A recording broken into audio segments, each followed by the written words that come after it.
Hello everyone, આજનો મારો lecture છે પદાર્થ વિજ્ઞાન ચેપ્ટર 1 આયુર્વેદિક આયુર્વેદિક નિરૂપણ શું છે એ આપણે જાણીએ. તો પહેલાં શરૂઆત કરીએ આયુર્વેદિકનું introduction. Ayurveda is a sacred precept of rule or commandments which guides us about the all aspect of life. તો તેનો મિનિંગ શું છે? પ્રિસેપ્ટ ઓફ રૂલ. પ્રિસેપ્ટ ઓફ રૂલ એટલે પવિત્ર નિયમ, એક પવિત્ર નિયમ. અને કોમેન્ડમેન્ટ્સ એટલે શું છે? આજ્ઞા. કોમેન્ડમેન્ટ્સ શું છે? આજ્ઞા. અને ગાઈડ્સ, ગાઈડ્સ શું છે? માર્ગદર્શન. ગાઈડ્સ એટલે માર્ગદર્શન. અબાઉટ એટલે વિશે, ઓલ એટલે તમામ, એસ્પેક્ટ ઓફ લાઈફ એટલે આપે છે, પાસાઓ આપે છે, જીવનના પાસાઓ આપે છે. તો જોઈએ, Ayurveda is sacred precept of rule or commandments which guides is about the all aspect of life. તેનું મિનિંગ આપવો જોઈએ. આયુર્વેદ એક પવિત્ર નિયમ અથવા આજ્ઞા છે જે આપણને જીવનના તમામ પાસાઓ વિશે શું આપે છે? માર્ગદર્શન આપે છે. હવે જોઈએ આપણે આગળ આયુર્વેદિક ઉત્પત્તિ. આયુર્વેદા ઉત્પત્તિ એટલે પ્રપોઝ ઓફ લાઈફ.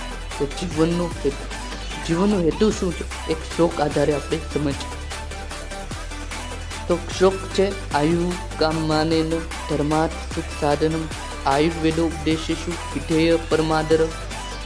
તો એનો મિનિંગ શું છે? કે માનવ જીવનના આ 4 ધ્યેયો અને ઉદ્દેશો પ્રાપ્ત કરવા માટે સ્વસ્થ અને લાંબુ જીવન ખૂબ જરૂર છે એમ કહેવામાં. તો 4 ધ્યેય અથવા તો ઉદ્દેશ ક્યાં છે? ધર્મ, સુખ અને સાધન અને અર્થ. ધર્મ, અર્થ, સુખ અને સાધન, આ 4 ધ્યેયો અથવા તો ઉદ્દેશો પ્રાપ્ત કરવા માટે સ્વસ્થ અને લાંબુ જીવન શું છે? સ્વસ્થ અને લાંબુ જીવન ખૂબ જરૂરી છે એમ કહેવામાં છે. અને જે આયુર્વેદિક સ્ટડી છે, ટીચિંગ છે, આયુર્વેદ ટીચિંગ છે, અભ્યાસ છે આયુર્વેદિક, એની ઉપર શું કરવું? પર શું વિશ્વાસ હોવો જોઈએ, કે જે આયુર્વેદિક ઉપર વિશ્વાસ રાખવો જોઈએ એમ કહેવાય છે. આયુર્વેદિક ઉપર વિશ્વાસ હોવો જોઈએ એમ કહેવાય. હવે આગળ જોઈએ બીજો શ્લોક છે રોગાસ્તુ દોષ વૈષમ્ય. રોગાસ્તુ દોષ વૈષમ્ય દોષ સામ્ય રોગતા. તો દોષ જ્યારે વૈષમ્ય, વૈષમ્ય એટલે ક્ષતિગ્રસ્ત પામે ત્યારે રોગ તરીકે ઓળખવામાં આવે છે. દોષ જ્યારે ક્ષતિગ્રસ્ત પામે ત્યારે રોગ તરીકે ઓળખવામાં આવે છે. અને દોષ સામ્ય રોગતા એટલે દોષ કોની સમાનતા છે? રોગ સાથે સમાનતા ધરાવે છે. કારણ કે દોષ ક્ષતિગ્રસ્ત થશે એટલે રોગ થવાનો છે. એટલે દોષ અને રોગ કેવો છે? બીજા સમાન છે એમ કહેવામાં આવે છે. હવે જોઈએ આયુર્વેદા. આયુર્વેદિક જે શબ્દ છે, વર્ડ્સ છે, એ 2 વર્ડ્સના કોમ્બિનેશનથી બને છે. એક આયુ અને બીજું છે વેદ. આયુ મીન્સ એક પ્રકારની લાઈફ છે, જીવન છે. અને વેદનો મીન્સ એક પ્રકારનું જ્ઞાન છે, જ્ઞાન છે, નોલેજ છે એમ. તો ડેફિનેશન ઓફ આયુ. હવે આપણે વિષયનો રેગ્યુલર ડેફિનેશન ઓફ આયુ. તો એક શ્લોક આધારે આપણે સમજીએ આયુની ડેફિનેશન, આયુની વ્યાખ્યા સમજીએ. શરીરેન્દ્રિય સત્વાતમ,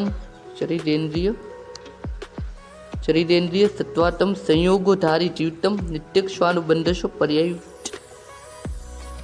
શરીરેન્દ્રિય સત્વાતમ સંયોગોધારી જીવતમ નિત્ય શ્વાનુબંધશો પર્યાયુ રુચ્યતે.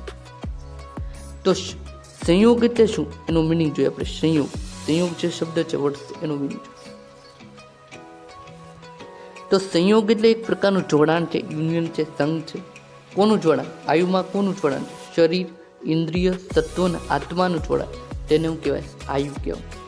તો આગળ જોઈએ કે ધારી, જીવિત, નિત્ય અને અનુબંધ એ શું છે? એ બધા પર્યાય છે. પર્યાય તો સિનોમિન છે, આયુના સિનોમિન સમાનાર્થી છે. તો ક્યાં ક્યાં છે સિનોમિન સમાનાર્થી? ધારી, જીવિત, નિત્ય, અનુબંધ અને ચેતના વૃત્તિ. તો ધારીનો મીન્સ શું? તો ધારીનો અર્થ શું લેવાનો? કે બોડીને વિઘટન થતું અટકાવ. વિઘટન એટલે ડીકી અને અટકાવવું એટલે પ્રિવેન્ટ. પ્રિવેન્ટ એટલે અટકાવવું. બોડીને વિઘટન થતું અટકાવે એનું મીન્સ છે ધારી. જીવિતનો મીન્સ શું? જીવિત એટલે શું? તો જીવિત એટલે કે આપણી બોડીની જે એક્ટિવિટી છે, એક્ટિવિટી જેવી કે એનાબોલિક, કેટાબોલિક, ડાયજેશન, અધર અન્ય એક્ટિવિટી, એને કિપ્સ રાખવું. કિપ્સ એટલે રાખવું, કેવું જીવંત રાખવાનું કાર્ય જીવિત. અને નિત્ય, નિત્યકનો મીન્સ શું? નિત્યક એટલે કે એવી અવસ્થા બોડીની જે કેવી અનસ્ટેબલ અવસ્થા. તો અનસ્ટેબલ અવસ્થા સૂચવે બોડીની, તેને કહેવાય નિત્યક અનુબંધ એટલે શું? અનુબંધ એટલે શું? અનુબંધ એટલે કે કનેક્ટ્સ બિટવીન કોની વચ્ચે? કનેક્ટ્સ બિટવીન એટલે વચ્ચે, કનેક્ટ્સ એટલે કોની વચ્ચે? શરીર, ઇન્દ્રિય, તત્વો અને આત્મા વચ્ચેનો સંપર્ક કોની સાથે? બોડીની હર અવસ્થા સાથે રાખવાનું એનું અનુબંધનું કાર્ય છે. અને ચેતનાવૃત્તિ એટલે શું? કે જન્મથી લઈને મૃત્યુ સુધી સતત હાજર હોય બોડી અંદર, હાજર હોય તો એની ચેતનાવૃત્તિ છે. ચેતના છે એ જન્મથી લઈને મૃત્યુ સુધી સતત બોડીમાં હાજર હોય એને ચેતનાવૃત્તિ કહેવામાં આવે છે. એનું કહેવામાં આવે છે ચેતનાવૃત્તિ. હવે જોઈએ ડેફિનેશન ઓફ આયુર્વેદા. આયુર્વેદની વ્યાખ્યા શું છે એ જોઈએ.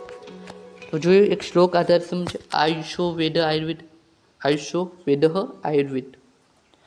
તો એનું મિનિંગ શું છે? આયુષો વેદ આયુર્વેદ. તો આયુષો વેદ આયુર્વેદનું મિનિંગ શું છે? ધ નોલેજ અબાઉટ આયુ ઇઝ આયુર્વેદા. તો કોની વિશેનું knowledge?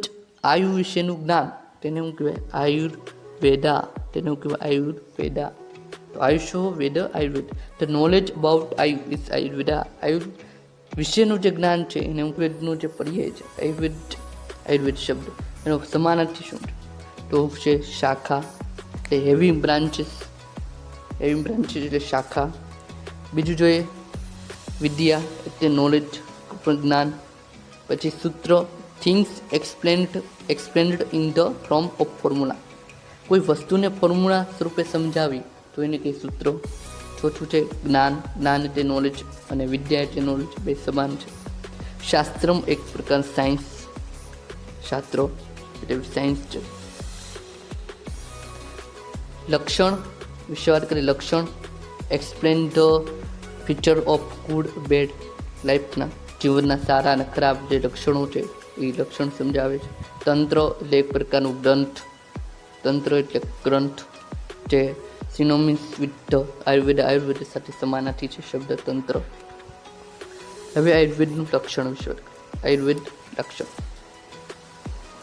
The science in which are described the life it is suitable and unsuitable and disease their cases and treatment is called Ayurveda. તો આયુર્વેદિક કોને કહેવામાં આવે છે? એક લક્ષણ આપણે જોઈએ આયુર્વેદ લક્ષણ. તો આયુર્વેદિક કોને કહે એ આધાર સમજાવવા માંગે છે. તો સુટેબલ એટલે શું અને અનસુટેબલ એટલે સુટેબલ એટલે શું છે? એ એક પ્રકારની યોગ્ય એટલે સુટેબલ, અને અનસુટેબલ એટલે અયોગ્ય. તો ઇટ્સ સુટેબલ એન્ડ સુટેબલ એટલે કે યોગ્ય અને અયોગ્ય. પછી કે ડિસીઝ ધેર કેસીસ, રોગ થવાના કારણ અને ટ્રીટમેન્ટ અને સારવાર. એ જે જીવનમાં વર્ણન થયેલું છે, વિજ્ઞાનમાં જે વર્ણન થયેલું છે. Science in which are described life, જીવનમાં જે વિજ્ઞાન દ્વારા જીવનમાં જે વર્ણન થયેલું છે કે યોગ્ય અયોગ્ય, રોગના કારણો અને એની સારવાર, તેને આયુર્વેદિક કહેવામાં આવે છે. આજનો લેક્ચર અહીંયા રાખીએ છીએ. જે આપણે જોયું છે તો આયુર્વેદની ઉત્પત્તિ જોઈ, એનું ઇન્ટ્રોડક્શન જોયું, એના આયુની ડેફિનેશન જોઈ, એના સિનોમિન્સ જોયા, આયુર્વેદની ડેફિનેશન જોઈ, આયુર્વેદના સિનોમિન્સ જોયા, આયુર્વેદનું લક્ષણ જોયું. હવે આગળ નેક્સ્ટ લેક્ચરમાં જોઈશું સિદ્ધાંત કે આજે 4 પ્રકારના સિદ્ધાંતો જોવા મળશે. એની વિશે નેક્સ્ટ લેક્ચર